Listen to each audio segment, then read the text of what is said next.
El embajador Ken Salazar, pues prácticamente tomó la decisión es que si son amigos, hoy contar con una ley general se generen condiciones mínimas bajo las cuales...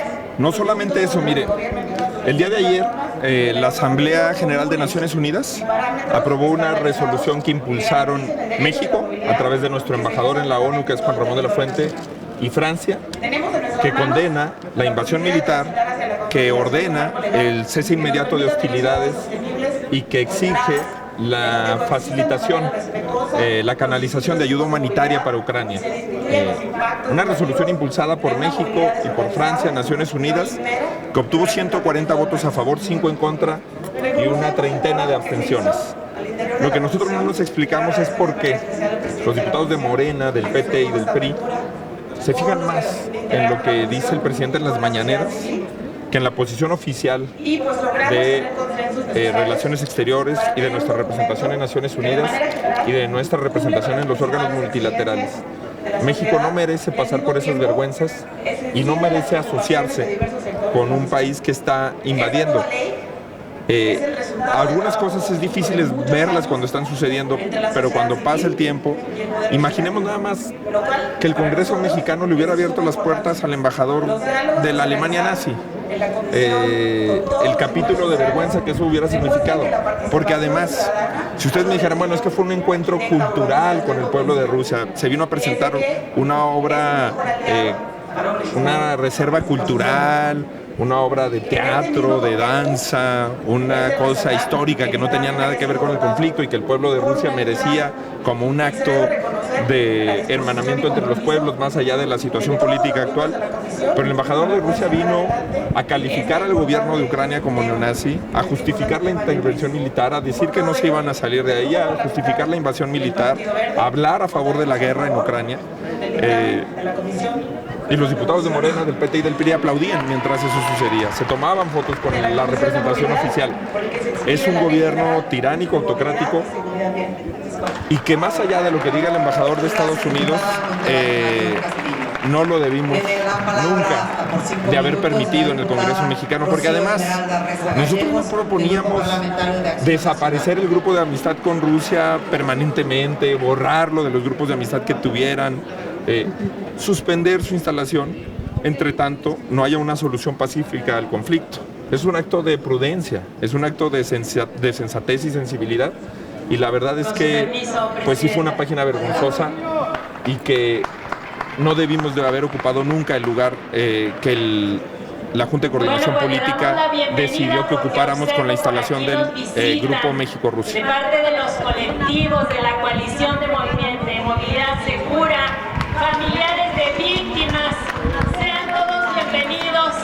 Sabemos de esta lucha tan importante de ustedes, de sus familias, Totalmente. Y que hoy el grupo parlamentario Totalmente, del PAN y que además, dice sí, por supuesto que hay muchos conflictos en el mundo que todos deben de tener importancia y que siempre debemos de estar atentos a la magnitud de estos. Ayer en la Junta de Coordinación Política el coordinador del PRI hablaba del conflicto que hay en el Sahara Occidental con Marruecos. El PT hablaba del conflicto entre Israel y Palestina. Por supuesto que hay que tener una posición siempre categórica a favor de la paz, pero no hay que confundir los principios constitucionales que rigen nuestra actuación con la neutralidad o la mal llamada neutralidad. La doctrina Estrada de no intervención y absoluto respeto a la autonomía de los pueblos y a la soberanía de los pueblos, justamente es la misma doctrina en la que se está amparando Ucrania para exigir no ser invadidos, para exigir que no se les quite el territorio nacional. La doctrina Estrada surge porque a México se le quitó territorio nacional en una invasión militar, porque a México en invasiones militares se le han perpetrado daños como los que hoy está recibiendo Ucrania.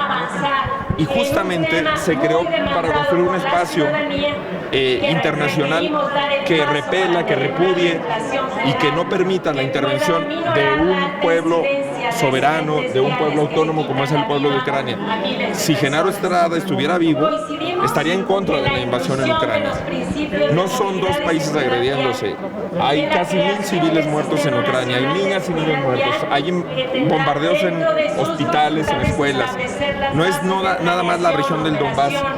Y es una cosa que todos podemos ver y que además es un riesgo que México juegue en los intereses del invasor, porque es un riesgo en el que a la hora de que haya y de que pudiera escalar el conflicto, ¿qué derecho tienen los diputados de Morena, del PT, para situarnos en ese lado equivocado de la historia? Los pueblos pagan las consecuencias de las decisiones que toman sus gobernantes. ¿Cuánto no le costó a la URSS perder una guerra? ¿Cuánto no le costó a Alemania perder una guerra? A Japón perder una guerra. Las decisiones que toman los gobiernos nos implican a los pueblos. Este es un gobierno que habla de consultas, que habla de participación. Yo quisiera que le preguntaran a la gente si está de acuerdo en la invasión a Ucrania y en la posición política que han fijado. Pero de verdad no se me ocurre una sola justificación, una sola explicación para este acto de provocación, para este acto de insensibilidad que representó la instalación del grupo de amistad México-Rusia, porque además, ¿cómo le vamos a declarar amistad a un país que está invadiendo a otro? No tiene ningún sentido político. Hoy se aprueba esta ley que es muy importante para México. Pero tenemos que seguir también luchando para garantizar que la seguridad vial se requiere mejorar la infraestructura en las distintas localidades urbanas. Sí, toda la tradición mexicana va en el sentido contrario. También Gilberto Bosques, también Genaro Estrada, Jorge Castañeda Padre, Rosario Green y hoy Juan Ramón de la Fuente. Nuestra posición es exactamente la misma que tiene Juan Ramón de la Fuente en Naciones Unidas. Ayer el embajador de Rusia ante Naciones Unidas dijo que México y que Francia estaban impulsando una resolución antirrusa porque exigían el cese de hostilidades, el fin de la guerra, la ayuda humanitaria a Ucrania y el respeto a su soberanía. Pues son los mismos principios que estamos defendiendo nosotros. El problema de los diputados de Morena, del PT y del PRI es que ven mucha mañanera.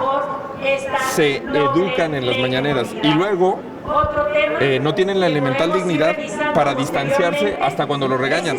El presidente dijo en la semana pasada que ningún legislador consciente, así lo dijo, ningún legislador consciente hubiera votado la reforma de cobranza delegada. Les dijo inconscientes, porque la votaron sus diputados. Nosotros estuvimos en contra. Y es un problema que ellos no puedan distanciarse críticamente de un ejercicio de propaganda, distinguir entre un ejercicio de propaganda y las acciones de gobierno. Si la mañanera fuera acción de gobierno, Juan Ramón de la Fuente no sería el embajador ante Naciones Unidas. A lo mejor sería Lord Molécula. Pero hay que distinguir entre el ejercicio de propaganda, que es la mañanera, y nuestra responsabilidad institucional como servidores públicos. Una cosa es que en sus redes repliquen noticias falsas, replican las noticias que les mandan de Rusia. Otra cosa muy distinta es utilizar un espacio, además que es plural, que es de todos, que es la representación de la soberanía nacional, como la Cámara de Diputados, para una situación de esta naturaleza. Gracias, diputada Reza Gallegos. Estamos con la presencia de abogados del Estado. Yo no soy de los que fija sus expectativas. Por ejemplo, hay mucha gente que quiere que Estados Unidos nos ayude a parar o a arreglar la reforma eléctrica. Yo creo que no hay que equivocarnos. Estados Unidos ve por los intereses de Estados Unidos. Y está bien que el embajador de Estados Unidos vea por los intereses de Estados Unidos. Y muchas veces son intereses comunes y muchas veces son intereses compartidos, pero eso es otra cosa. Pero estar pensando que Estados Unidos va a defender los intereses de México que nosotros no defendamos, eso sería un error. Nosotros tenemos que defender nuestros propios intereses y sí me parece que están abriendo la caja de Pandora, porque además los grupos de amistad ahora pues se van a convertir en esa batalla campal, cuando tenían otra lógica. Al permitirle al embajador de Rusia que venga aquí a hablar de la guerra a Ucrania, pues le dan toda la autoridad a que el embajador de Estados Unidos ahora les conteste. Y se están metiendo en un problema porque además no tenemos facultades en materia de política exterior que les son exclusivas al Senado y que en el Senado la senadora Beatriz Paredes por eso ha propuesto la desaparición de los grupos de amistad. Son capaces con sus imprudencias de enterrar la única herramienta histórica que ha tenido la Cámara de Diputados de diplomacia parlamentaria, que son los grupos de amistad, porque no están midiendo el fondo de sus acciones. A ustedes.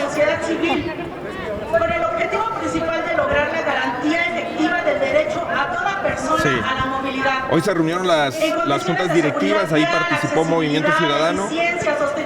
Nosotros decir dos cosas. Una, no vamos a permitir un albazo en Semana Santa. No pueden